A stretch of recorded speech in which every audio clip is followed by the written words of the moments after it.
presentation, it's 15 minutes, no more than that. That will be enforced, no questions and answers, because of the ongoing lawsuit and litigation.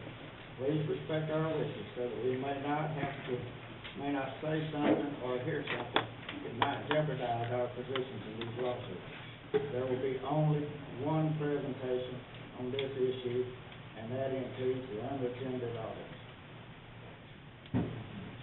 Proceed. Mr. Timekeeper. Good evening, Commissioners. My name is Jesse Sasser, and I reside at 5130 Pine Ridge Drive, Kipling, Florida. I'm here today to speak to you on a topic that's very important to me.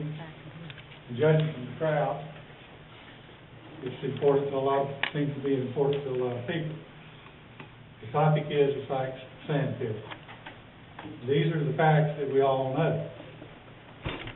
Since you have limited me to 15 minutes, I'm going to be moving through this presentation rather quickly. So if anybody in the audience would like to have a copy of the information that is being presented to you, if you'll leave your email address with one of these ladies here, I'll be happy to provide you a copy of the complete presentation. So we get a copy as well? Be happy to provide it to you as well.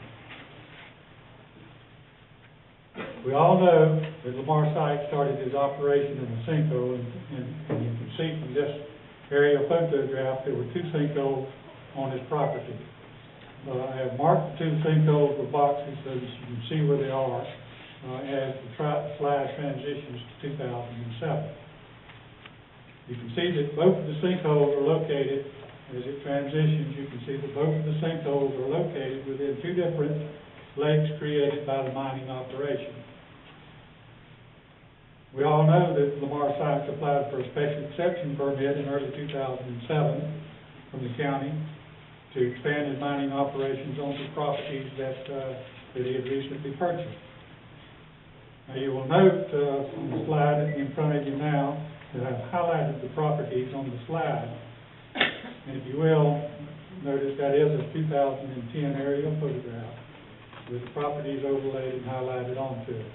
The magenta colored highlighted area depicts those properties that he asked for an expansion on his mining. If you'll notice underneath, you can see clearly that mining activities are already ongoing.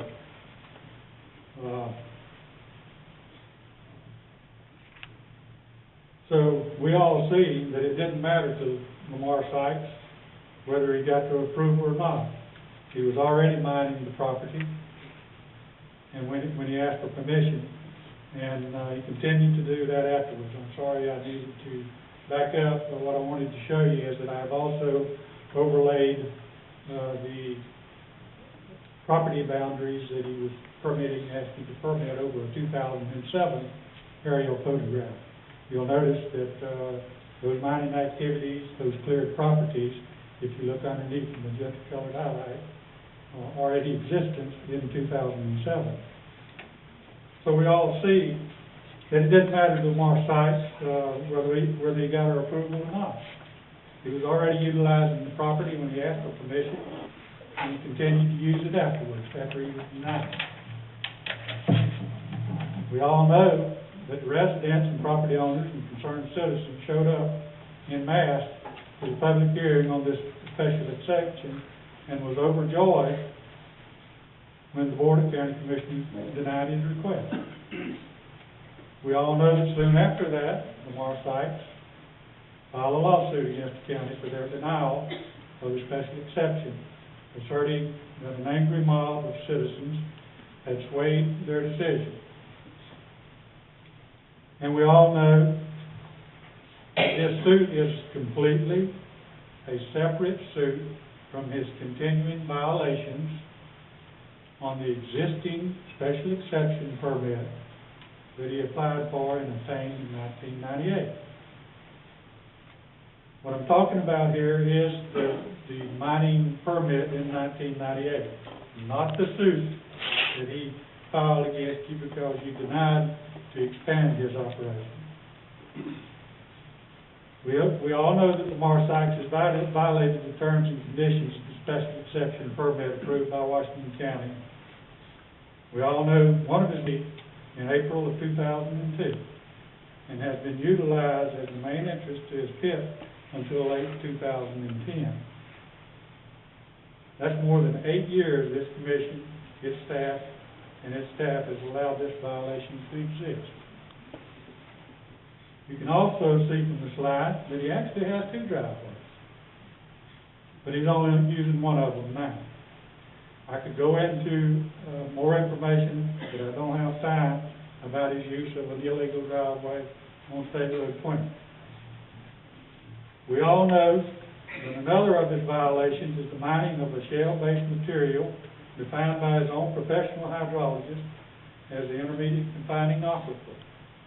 This same professional and his engineer both stated to the Board of County Commissioners and to the FDEP in their permit applications that they were only going to mine sand.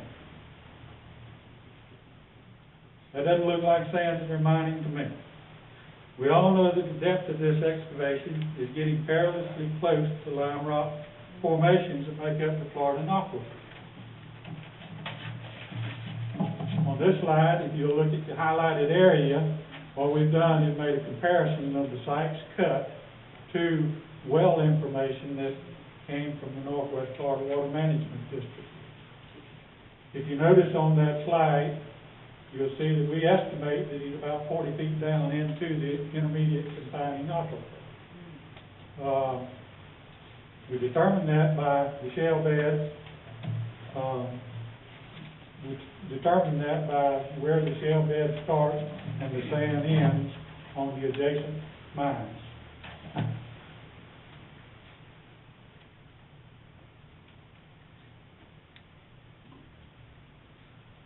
The slide you're now looking at is a letter from the Northwest Florida Water Management District wrote to Lamar Sykes, notifying him that he was digging in the intermediate confining aquifer. They were telling him that he was no longer mining sand. They go on to tell him that it's not their job, but he should be careful with petroleum products used in the pit because the spill could affect the Florida aquifer. The purpose of the next slide is to show you how we determine how close to the excavation was to the Florida aquifer. In that slide, you see his pit equipment working. What I did is I sized the height of the off-road dump truck. An off-road dump truck is 12 feet tall, and then I put it over on the vertical wall in the intermediate confining aquifer. That's over 3 times the height of it. So we've estimated his depth in the intermediate confining aquifer or confining unit to be more than 35 feet deep.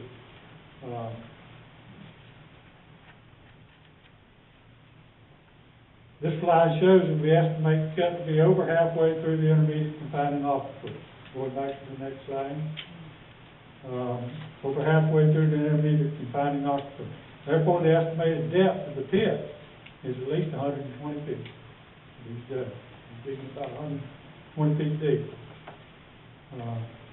Note that the ground elevation on the well adjacent to it, which is at Lincoln Drive, the ground elevation is elevation 115. If you'll note the Florida aquifer, the mean sea level is 0, elevation 0, and the aquifer, the first layers of lime rock start well below the 0 elevation. So we know that based on this information and how we obtained it, that he is at least 120 feet deep and more than halfway through the Florida aquifer. And you can see that the intermediate confining aquifer, you can see that it's only about 70 feet deep if you look at the well information either side of it. The aquifer, the intermediate confining unit is 70 feet. We all know that he has violated this special exception by clearing and excavating properties that he didn't own and is not included in the special exception permit granted in 1998. The photos are rather busy, but if you look at the magenta color on the map, it is highlighting the property that he didn't own when he obtained the special exception in 98, and therefore was not a part of the permit. I talked to you about this earlier, but you can clearly see beneath the magenta highlight that the property has been cleared and materials are being stockpiled adjacent to his current operation. This next slide shows you a better picture of the stockpile areas on property that is not permitted. We all know, based on the tax assessor's website, Lamar Sykes has purchased lots and plots located within his pit that are zoned residential. The yellow highlighted parcel on this next map. Did I skip one? The yellow highlighted parcel is not owned by Lamar Sykes. I lost my place. The yellow highlighted parcel is not owned by Lamar Sykes. The parcel outlined in blue are zoned residential and owned by Lamar Sykes. The county's land development code doesn't list mining as an acceptable operation or acceptable use of residential property.